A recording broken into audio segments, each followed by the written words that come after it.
Campaign against child labour समाज सेवी संस्थाओं का नेटवर्क है जो 1992 से बाल अधिकारों को सुनिश्चित करने के लिए विभिन्न स्तर पर कार्य कर रहा है। कैंपेन विशेषकर बाल मजदूरी के खिलाफ लड़ रहा है, जिसमें बाल विकास केंद्रित नीतियों के निर्माण तथा क्रियान्वयन तथा विभिन्न क्षेत्रों में बाल अधिकार से जुड़े स्टेक होल्डर जैसे समुदाय, परिवार, सरकारी तंत्र, सामाजिक संस्थाओं, गैर सरकारी संस्थानों में जागरूकता और संवेदना पैदा करता है। इसी कड़ी में 30 अप्रैल 2023 राष्ट्रीय बाल मजदूरी निषेध दिवस के अवसर पर 44 दिन के राष्ट्रीय स्तर के कैंपेन का लॉन्च किया। कैंपेन अगेंस्ट चाइल्ड लेबर सीधे तौर बाल मजदूरी को निषेधीकरण की मांग करता है। जैसे 18 वर्ष से कम हर व्यक्ति बच्चा है और सभी कार्य बच्चों के लिए खतरनाक है। खतरनाक और गैर खतरनाक कार्यों में कोई अंतर नहीं है। घरेलू तौर पर कार्य करना भी बाल मजदूरी ही है। सभी बच्चों के लिए फ्री और अनिवार्य शिक्षा तथा बाल मजदूरी के लिए विभिन्न कारण हैं, जैसे गरीबी, बेअसर कानून, नीतिगत भेदभाव इत्यादि। प्रेस कॉन्फ्रेंस में कैंपेन से जुड़ी भारती अली जी ने बताया कि सरकार द्वारा बाल मजदूरी से जुड़ा सही आंकड़ा प्रस्तुत नहीं किया जा रहा। साथ ही बाल मजदूरी को खत्म करने की कोई योजना नहीं लाई जा रही, बस मैनेज करने की बात हो रही है। कैंपेन के नेशनल कन्वीनर अशोक जी ने कहा कि हम बाल मजदूरी को स्वीकार किए हुए हैं। बाल मजदूरी तब तक खत्म नहीं हो सकती जब तक हम बाल मजदूरी को सिरे से नहीं नकारते। कार्यक्रम में उपस्थित समाज सेवी संस्थाओं के कार्यकर्ताओं तथा सरकार से जुड़े CWC तथा अन्य विभागों के साथियों तथा मीडिया के बंधुओं ने बाल मजदूरी को खत्म करने में अपना समर्थन दिया। नमस्कार, मेरा नाम अशोक कुमार है। मैं national convener campaign against child labour से हूं और ये नेशनल कन्वीनर होने के चलते हम लोगों ने एक पूरी प्लानिंग करी है कि पूरे देश को कैसे चाइल्ड लेबर फ्री किया जाए। ये नेटवर्क 1992 से काम कर रही है और इसमें 5000 से ज़्यादा सदस्य हैं। 18 राज्यों में ज़्यादा सक्रिय हैं और यहाँ वो ग्राम पंचायत से लेकर ब्लॉक लेवल पे, डिस्ट्रिक्ट लेवल पे और फिर स्टेट लेवल पे और नेशनल लेवल पे काम कर रहे हैं। कई तरीके हैं, सोशल मीडिया के थ्रू सीधे सीधे जनमानस से जुड़ के काम करने का, सांसदों और विधायकों से मिलकर काम करने का, वार्ड कमिश्नरों से मिलकर काम करने का। हम चाहते हैं कि जो बाल श्रम है वो लोगों के लिए असहनीय हो, एक इंटॉलरेंट हो, कि लोगों को ये लगे कि अभिशाप है और सबकी जिम्मेवारी है कि मिलके वो बाल श्रम को दूर करें। कई एनजीओ है जो इस विषय पे कार्य कर रही है, लेकिन कहीं ना कहीं अड़चन आती है, तो गवर्नमेंट से क्या सपोर्ट रहता है और क्या अपील रहेगी आपकी गवर्नमेंट से? नहीं, देखिए, मुख्य मुद्दा दो है। एक तो जो कानून है उसमें कई कमियां हैं, गवर्नमेंट को उसको दूर करना चाहिए। दूसरा, जो कानून हैं भी उनके जो लागू होने में दिक्कतें आ रही हैं वो सबसे बड़ी दिक्कत है। तो गवर्नमेंट को चाहिए जो सिस्टम है उसको मजबूत करे। तो इन दोनों स्तर पे काम करने की जरूरत है और इसमें एनजीओ मदद करने के लिए तैयार है। मुझे लगता है गवर्नमेंट को एनजीओ को इस रूप में देखना चाहिए कि जहां भी गैप है, जहां वो नहीं पहुंच सकती है, एनजीओ का वो सपोर्ट ले और हम लोग तैयार हैं साथ को काम करने को। बस एक ही तो ड्रीम है कि ये चाइल्ड लेबर फ्री इंडिया हो। मैं भारती अली हूँ, हक सेंटर फॉर चाइल्ड राइट्स से और कैंपेन अगेंस्ट चाइल्ड लेबर के साथ 1992 से जुड़ी रही हूँ। हम बाल श्रम की जब बात करते हैं तो केवल राष्ट्रीय स्तर पे जो हमारे कानून बने हैं उनकी हम बात ना करें, हमारा अंतर्राष्ट्रीय स्तर पर भी हमारी जवाबदेही बनती है। वो इसलिए क्योंकि हमने जो convention on the rights of the child है, यानी बाल अधिकार समझौता जो संयुक्त राष्ट्र का है, उस पर हस्ताक्षर किए हैं। 1992 में हमने हस्ताक्षर किए। तब हमने कहा कि हम धीरे धीरे बाल श्रम को ख़त्म करेंगे, क्योंकि हम एक डेवलपिंग कंट्री है, पूरी तरह से डेवलप नहीं है। हमारे यहाँ गरीबी है और गरीबी के कारण बहुत बच्चों को काम करना पड़ता है मजबूरी में। तो 1992 से आज तो हम 2023 में आ गए।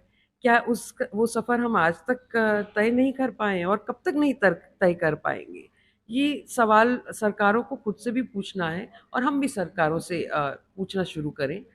क्योंकि एक तरफ तो नीति आयोग कहता है कि गरीबी रेखा से नीचे जो परिवार हैं उस दर में कमी आई है।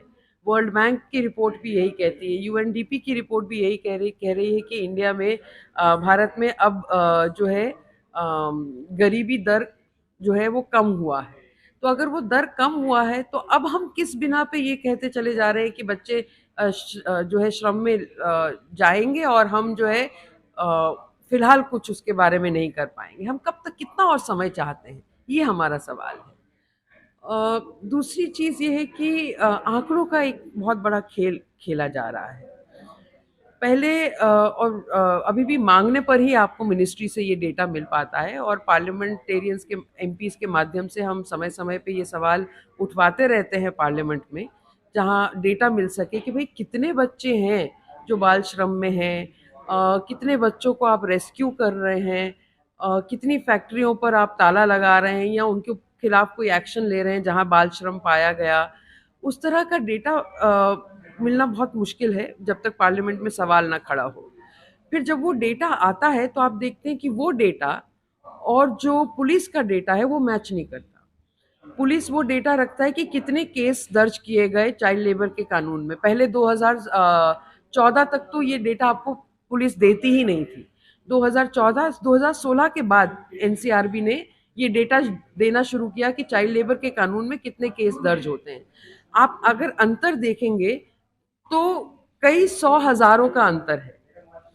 तो अगर पार्लियामेंट कहता है कि हमने 40,000 बच्चे इंस्पेक्शंस किए, 40,000 इंस्पेक्शंस में से हमें 38,000 वायलेशंस पाए गए, एनसीआरबी कहता है मेरे पास सिर्फ 500 या 700 एफआईआर है। तो ये बाकी कहाँ केस जा रहे हैं, उनकी एफआईआर क्यों नहीं हो रही? तो जब तक बच्चों से काम करवाने वाले लोगों को तो कोई मैसेज जा नहीं रहा, वो तो यही समझ रहे हैं कि देखो कुछ नहीं होने वाला, 400-500 लोगों का ही खिलाफ केस होता है और वही कोर्ट कचहरी में जाता है। वो मैसेज भी हमको ठीक करने की ज़रूरत है। यानी उस तरफ कानून के क्रियान्वयन पर काम करने की ज़रूरत है। सिर्फ कानून बना देने से कुछ नहीं होगा। तीसरी चीज़, बाल श्रम का जो नया कानून 2016 में आया, उसके बाद रूल्स भी बने, उसमें कहीं कोई ऐसा मॉनिटरिंग मैकेनिज्म नहीं है। तो जब तक मॉनिटरिंग मैकेनिज्म नहीं होगा आपको कुछ नहीं पता चलेगा कि ग्राउंड पे इस कानून को कैसे लागू किया जा रहा है। तो और ये एक मॉनिटरिंग मैकेनिज्म का रिकमेंडेशन एनएचआरसी ने भी दिया है। एनएचआरसी ने एक पुस्तक निकाली थी जिसमें उन्होंने देखा कि जो हमारे अंतर्राष्ट्रीय कमिटमेंट्स हैं उनको हम कैसा पूरा कर रहे हैं बच्चों के प्रति। तो उनकी रिकमेंडेशन जो है वो बहुत स्ट्रांगली ये थी कि चाइल्ड लेबर एक्ट को अगर आप लागू करना चाहते तो पहले आप मॉनिटरिंग मैकेनिज्म तैयार कीजिए, खड़ा कीजिए, और उस मॉनिटरिंग मैकेनिज्म को कानून का हिस्सा बनाएं, जो अब फिलहाल के कानून में कहीं नहीं दिया गया है ठीक से। तो ये कुछ कदम उठाने पड़ेंगे। कितने स्टेट्स मिलके काम कर रही है? चाइल्ड लेबर के, देखिए बाल श्रम के खिलाफ तो कई राज्य हैं जो काफ़ी समय से लगे रहे हैं। कई कैंपेन्स हैं। कैंपेन अगेंस्ट चाइल्ड लेबर सबसे पुराना कैंपेन है CACL। तो CACL के 18 राज्यों में फ़िलहाल मेंबर्स हैं, और उम्मीद है कि बाकी राज्यों से भी और लोग जुड़ेंगे इस कैंपेन की सदस्यता के साथ। पर हमारी उम्मीद आम नागरिक से है। आम नागरिक से इसलिए उम्मीद है कि आप थोड़ा वक्त अपने जीवन का, दिन में ज़रा सा वक्त निकाल करके हमारे साथ जुड़ें और इस आवाज़ को और बुलंद करें। जो सवाल हम पूछ रहे हैं वो केवल हमारे सवाल नहीं हैं, वो सभी के सवाल होने चाहिए। अगर हम सोचते हैं कि बाल श्रम मेरी समस्या नहीं है, ये तो किसी और परिवार की समस्या है, किसी और के बच्चे की समस्या है, तो ये सोच जो है हमको बहुत आगे नहीं लेकर जाएगी। क्योंकि जिस देश में बाल श्रम बना रहेगा उस देश की इकोनॉमी में कहीं ना कहीं असर होगा, और उस इकोनॉमी का असर आपके मेरे सबके परिवार पे होने वाला है। तो ये सिर्फ किसी और के परिवार की समस्या नहीं है। इसलिए हम आम नागरिक से चाहते हैं कि वो भी जुड़े। जो नागरिक कहते हैं कि हम तो भला कर रहे हैं इस बच्चे का, इसको काम पे रखकर, हम उनसे निवेदन करना चाहते हैं, एक बार फिर सोचें क्या वाकई आप उसका भला कर रहे हैं? और आप चलिए, आपका तो अच्छा हृदय है, आपने भला कर दिया, बाकी जिनका अच्छा हृदय नहीं है वो क्या कर रहे हैं? कभी आपने सोचने की कोशिश की कि कितने लोग घर में उनको नौकरों की तरह बच्चों को रखा जाता है। एक 12 साल की बच्ची जो है वो 1 साल के बच्चे को गोद में लेकर पाल रही है, और फिर उससे अगर ज़रा सी चूक हो जाए तो किस तरह से क्या हशर होता है उस बच्ची का, उसकी कितनी पिटाई होती है।